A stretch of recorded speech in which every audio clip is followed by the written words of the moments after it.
And welcome to this Vigilant Software webinar.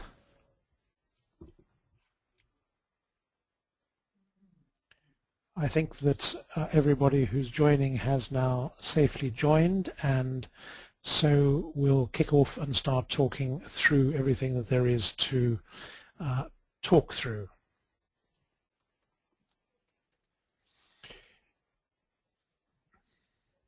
You will have noticed when you joined that everybody is on mute, and that's because the best way to ask questions or raise points is through the chat function or through the question function, both of which are in the GoToMeeting list of options that you have when you logged into the GoToMeeting.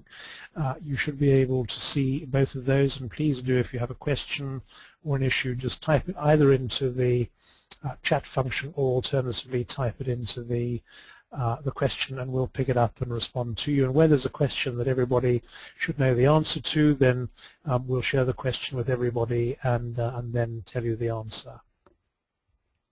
So first of all, a bit of background about me. I'm the Chief Executive of Vigilant Software and Vigilant's parent company, IT Governance Limited. I've been involved in the world of information security risk management since the late 1990s, when Steve Watkins and I led the first certification to the forerunner of ISO 27001, what was BS 7799, in 1996.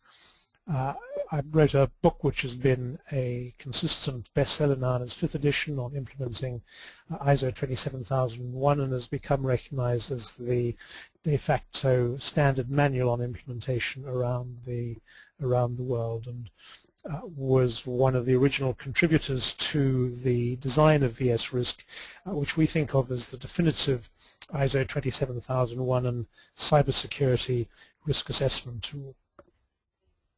Today's webinar is designed to be the first in a series of 4, which are written to take you through a learning curve, starting with a look today at why ISO 27001 might be an appropriate standard for any organization in terms of information security. The second webinar, which is in a week's so's time, is looking at the importance of risk management. We'll then look in slightly more detail at how to do a risk assessment using VS Risk and see the advantages, strengths and weaknesses of doing risk assessment in a structured way using a database form tool. And then finally, the 4th webinar in the series will look at how you can use software tools to maintain and update your risk assessment in compliance with the requirements of ISO 27001. How to register for these webinars. If you don't have that to hand, we'll make sure that you'll get a follow-up email, but certainly there'll be registration details for those follow-up webinars at the end of this one. So about 20 or 30 minutes is how long I imagine us spending together today talking about what information security is, what an ISMS or Information Security Management System is, the nature of ISO IEC 27001, and what's driving organizations increasingly to adopt it as a specification for information security management.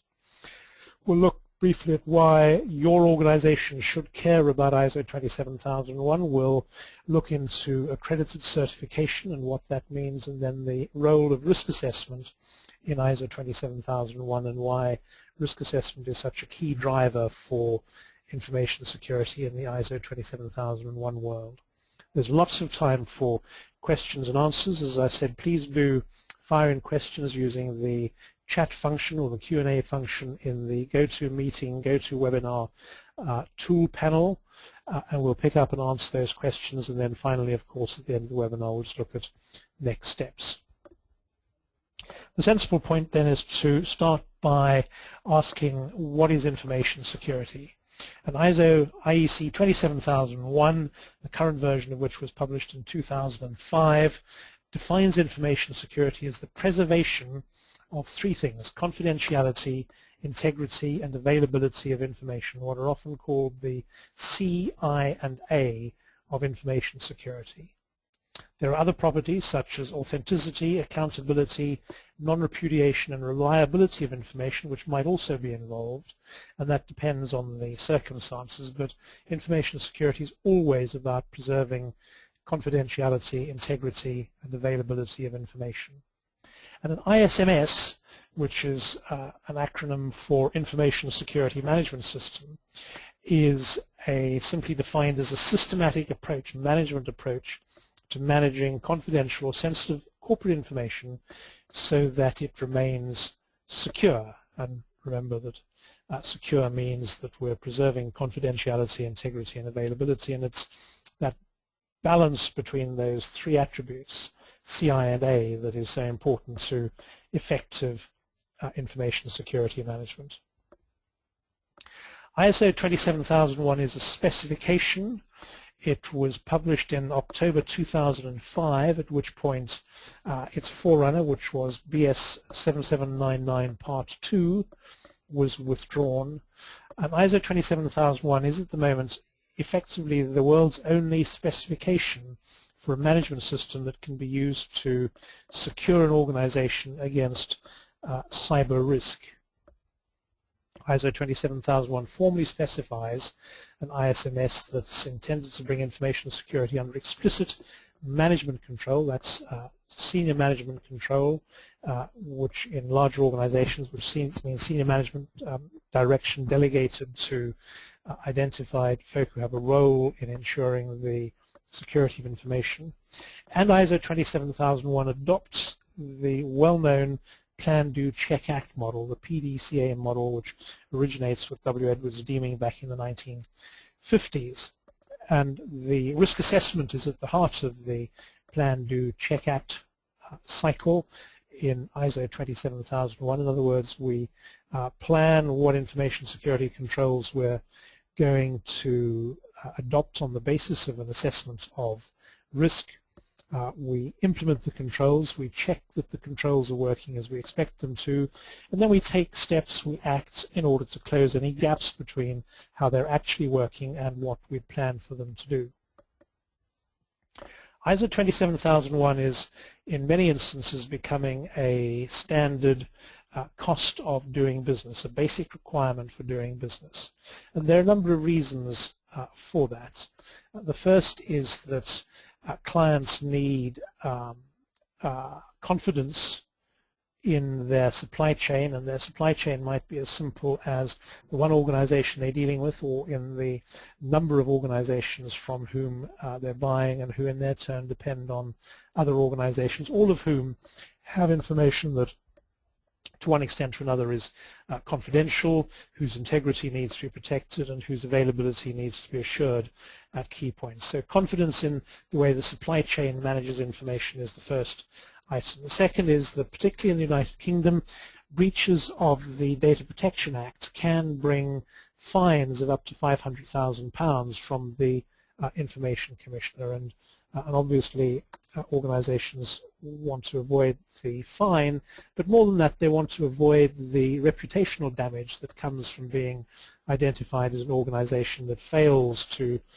properly protect the personal information of clients, of staff, and potentially of advisors and others. The data handling review in 2008 for public sector organizations in the United Kingdom identified the need for better information security in the government and down the entire supply chain of organizations that provide services to the government or who deliver services on behalf of the government. And ISO 27001 has become the recognized way of achieving that objective. And finally, ISO 27001, an information security management system, provides a way in which an organization can find a balance between expenditure and exposure in how it selects security controls, information security controls to manage identified information security risk. So a number of core drivers which are not only true in the United Kingdom, but in their particular versions are true in countries around the world. In other words, government, large organizations, and the needs of clients and customers is increasingly driving organizations to demonstrate that they care about ISO 27001. And it's that the compliance reason is often the first reason that organizations do decide to implement a management system which meets the ISO 27001 specification and which is capable of being certified. It's a very cost-effective method of putting in place a set of processes and controls that will enable the organization to demonstrate that it's in compliance with whatever the data protection, privacy, IT governance, computer misuse, other legislation and regulatory requirements are in any jurisdiction around the world. And this is particularly true, of course, if it's a financial, a health, or health-related or public sector organization where compliance is a critical requirement of the business. So ISO 27001 is a very cost-effective and rapid method of demonstrating compliance. The second reason that organizations adopt ISO 27001 is that it gives them a marketing edge. It enables them in an increasingly competitive market to differentiate you from your customers. Now, that was one of the two key reasons why in the late 1990s Steve and I decided to adopt ISO 27001. We saw it as a major differentiator, not just that we had ISO 27001, but that actually nobody else had it as being important, as indeed it's turned out to be. So if you're handling client-sensitive information and some of your competitors are not being able to demonstrate that you take the role seriously, is a good reason for adopting ISO 27001. It's often been the case that management think of information security as an expense, difficult to see the benefits. However, a structured ISMS, which is what you can do by implementing ISO 27001, will over time help you reduce, for instance, the number of information security incidents you have, the number of system outages, the number of times that data is lost. All of those operational risks will over time be reduced, and those have direct benefits in terms not only of cutting operational costs but also of improving quality of service to customers. So lowering expenses, lowering risk, for instance, from ex-employees who leave the company, that reduction in cost is a significant and continually accruing benefit that comes from ISO 27001. It can also be, because it's a standard that insists on clarity about roles and responsibilities around information security, it requires clear management policy, guidance and direction that has a proper balance between confidentiality and integrity on the one hand and availability of data on the other. Availability is so important for how well the business can operate. ISO 27001 is particularly good at creating a framework within which all of those issues can be resolved, and so that can help the organization become much more resilient, much more robust, much more capable of dealing effectively with the challenges of doing business in today's connected world. I've talked a couple of times about certification. It's worthwhile just being clear about what accredited certification is, because any old certificate isn't particularly useful. What you want if you're getting a third party to audit your compliance with ISO 27001 is for that third party to be competent to do so in the first place. And secondly, you want to issue a certificate that will be internationally, both nationally and internationally, recognized as being a certificate issued by a competent certification body. And a competent certification body is one that in the United Kingdom will have been accredited by UCAS, the United Kingdom Accreditation Service, and certificates issued by UCAS accredited certification bodies will be internationally recognized, because UCAS, like the accreditation bodies in each of the other countries around the world, are all members of the International Accreditation Forum, which agrees that certificates issued are going to be valid. So that means that you can have an ISO 27001 certificate issued by a UK certification body, and that very same certificate will be recognized if you're looking to do business in Delhi, in India, in the Philippines, in Australia, in Sub-Saharan Africa, in North Africa, in the Americas. Anywhere you seek to do business, your certificate will be issued because it's issued in accordance with an internationally recognized certification scheme. I did say that risk assessment has got a central role in ISO 27001, and it does because, not only because ISO 27001 says that you must create an information security management system that has a documented structure and description of how you do it, but that controls that you apply must be selected in accordance with a specific clause, and that's clause 4.2.1 G, and that says you must do a risk assessment. And it says you must do a risk assessment in order to be clear that the controls you've selected are there to deal with an identified risk which occurs in relation to a very specifically identified asset which has vulnerabilities, and the vulnerabilities can be reduced by applying controls. So what the risk assessment does is that it enables you to be sure that the controls you've selected are appropriate for the identified risks and relevant to the value of the asset.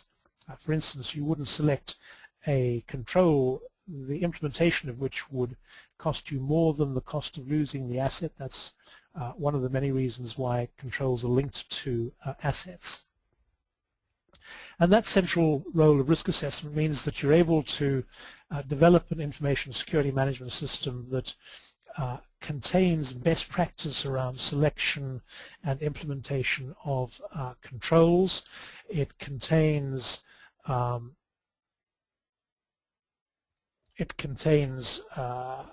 evidence that you're in compliance with relevant corporate governance issues. You are able to demonstrate that you're taking appropriate action to comply with relevant laws and regulations in your jurisdiction.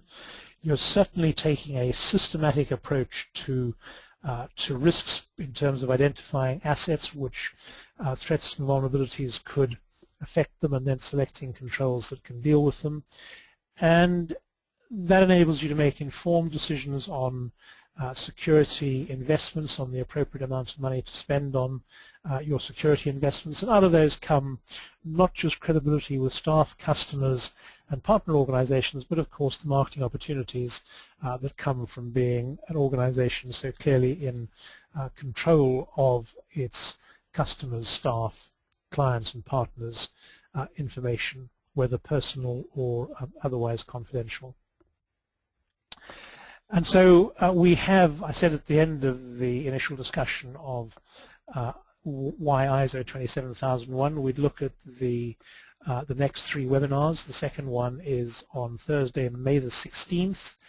Next week. That's again at 4 o'clock British Summer Time, and that's on the importance of risk management. So we look in a bit more detail at risk management and how that operates. And then on the following Thursday, May the 23rd, there'll be a much more detailed talk through how to do a risk assessment with VS Risk. And then finally, the fourth of these webinars on May the 30th, we'll be looking at how to maintain and update your risk assessment using VS Risk. And maintaining and updating is just as important as doing the risk assessment in the first place, because risks change, threats change. You need to be able to review the decisions you made in the light of those changes and make decisions that might be appropriate for the future, and record them in a way that's structured and reproducible. There are two things, if you haven't already done them, that are worth your while doing before the next webinar. The second is to read my book on the 9 steps to ISO 27001 implementation success. You can purchase it on the Vigilant Software website from the URL you see on the left-hand side. And the other option, you can do both of them obviously. The other thing to do is to download a free trial of VS Risk. We're now in version 1.7. We've advanced over the course of the last 7 or 8 months from version 1.5 through to version 1.7, and have got a series of future developments planned in, all of which come for free to clients who've taken our fully inclusive supported VSRIS package. But do download the free trial, install it, play around with it, see what it can do for you, and that'll give you, if appropriate, more questions to ask when we come to the next of our webinars. So, ladies and gentlemen, thank you for joining us. I'll take any questions that you would like me to deal with. If you want to pose questions via the chat function or the question function, I know there have been a few questions come in that colleagues here in the Vigilant Software team have already responded to. And if you have no questions, the Vigilant Software website, www.vigilantsoftware.co.uk, is the place to go for information on Vigilant software and on the VSRIS software tool, which can be installed both standalone and in a network-enabled version. All of that information is available, as I said, to you there. So one incoming question is, are there many companies going for ISO 27001 certification? That's a good question. The most recent official data is from a survey done by the ISO organization itself, published at the end of 2012, but dealing with information about companies to the end of 2011. And this identified that the increase in the number of companies with ISO 27001 is about 12% a year. There are around 27,500 companies worldwide now with ISO, or there were at the end of 2011, with ISO 27001 certification. And the take-up of ISO 27001 is faster than the take-up of any other management system standard at the moment. So I think the simple answer is yes. There are a lot of organizations doing ISO 27001 around the world, and that number is increasing quickly. Another question, what's the difference between ISO 27001 and 27002?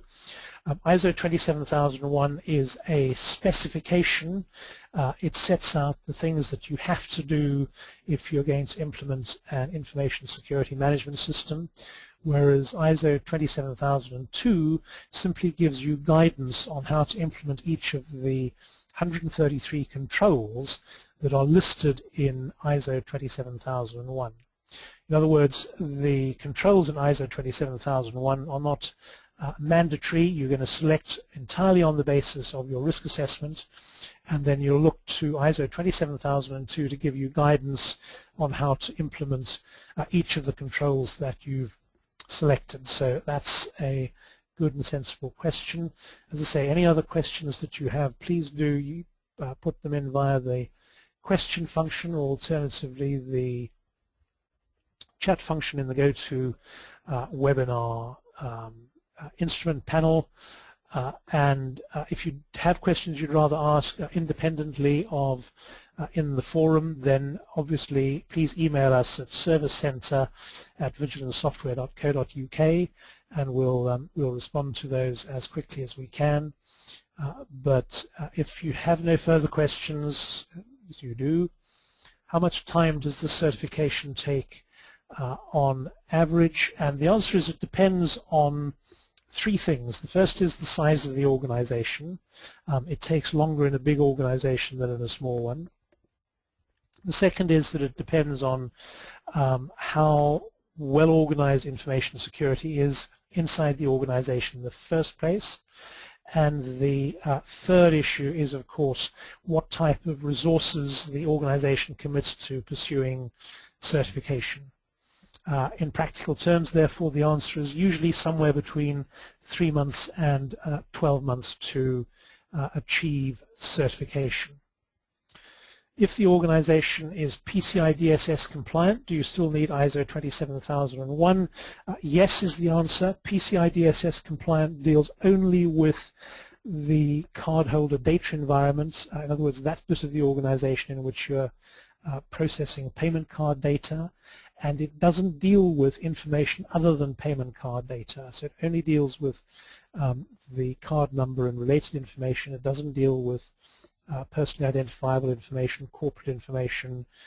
It doesn't deal with availability, partners, or anything like that in any way that's useful to the business. It deals simply with securing and protecting the integrity of payment card data.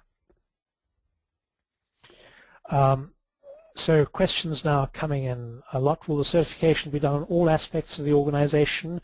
That depends entirely on how you organize your discussion of scope. There's a very good discussion about scoping the ISMS in my book 9 Steps to Success, which you can download from the website. There you are on the left-hand side.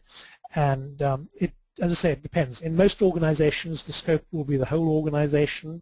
In some situations, it will be a smaller part of the organization, but there are good reasons to determine how you might do it. You won't be able to scope down to a particular business application, but you can usually scope to a particular division or entity within a larger organization.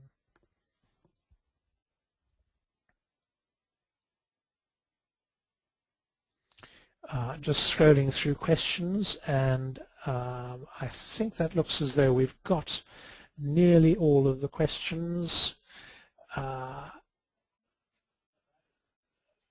Does the certification process access sensitive data in the company? What about if those data are not made available? No, the certification process doesn't access sensitive data. You would in any case enter into a confidentiality agreement with a certification auditor. But the certification auditor just wants to know that your design management system meets the requirements of ISO 27001 and that you're operating to that standard. They won't want to see and won't ask to see sensitive information, and if they do, you'll be able to say, sorry, under our internal policy, here's a copy of it. I can't show this information to you because you're not our finance director. So that's usually quite straightforward. After data handling review, does that mean the government will no longer work with any supplier that isn't ISO 27001 certified? Again, as always with the United Kingdom government, it means different things. What it means in a number of instances is that the department concerned has produced its own set of rules, all of which are ISO 27001 based, and in other parts it's simply said that you have to comply. And in every single instance, what we do know is that the possession of an ISO 27001 certificate means that you're able to say to that government department, we already have ISO 27001, and they will say thank you very much and get on with doing business with you, assuming everything else that it takes you have in place. What does it take for a company to be ISO 27001 certified? Because my company is just a card-holding company, there is no limitation on what types of organizations can be ISO 27001 certified. It's a standard which is designed for organizations of all sizes and shapes, and if you'd like some more explicit guidance, please drop us a line at Service Central Vigilant Software and we can talk about your specific circumstances. The certificate is usually granted for a period of 3 years, and there are surveillance visits usually every 6 months, but in smaller organizations sometimes only once a year. And in the course of those surveillance visits, the external auditor will ensure that the entire management system is being managed properly, and then every 3 years there is a renewal where they repeat the full-scale initial audits to make sure that your overall management system is still operating in accordance with the current version of the standard, if it's changed that is, and in accordance with the management system as you've designed it. And I really think that, as we're now spot on, I know we said that we wouldn't take more than 30 minutes for anybody. We're pretty well there. So, ladies and gentlemen, I'm going to draw a line across there. I'd like to encourage you again, if you don't already have a free trial of VS Risk, do download one. If you'd like to read more about the 9 Steps to Success, this is a relatively short book. It's only about 100 pages. So it's good, succinct information that will talk you through the core steps to becoming successfully ISO 27001 certificated, worthwhile reading, very straightforward. please do, as I say, we're kind of out of time now, so please do servicecentre@vigilantsoftware.co.uk. Send in your questions. We'll respond to all of them. And if I can remind you, a week today, 4 o'clock next Thursday, the second in this webinar series. We'll look forward to all of you joining us then as we talk through the way in which you can use ISO 27001 and VS Risk to give your organization competitive and compliance advantage in today's marketplace. Thank you all for being with us today.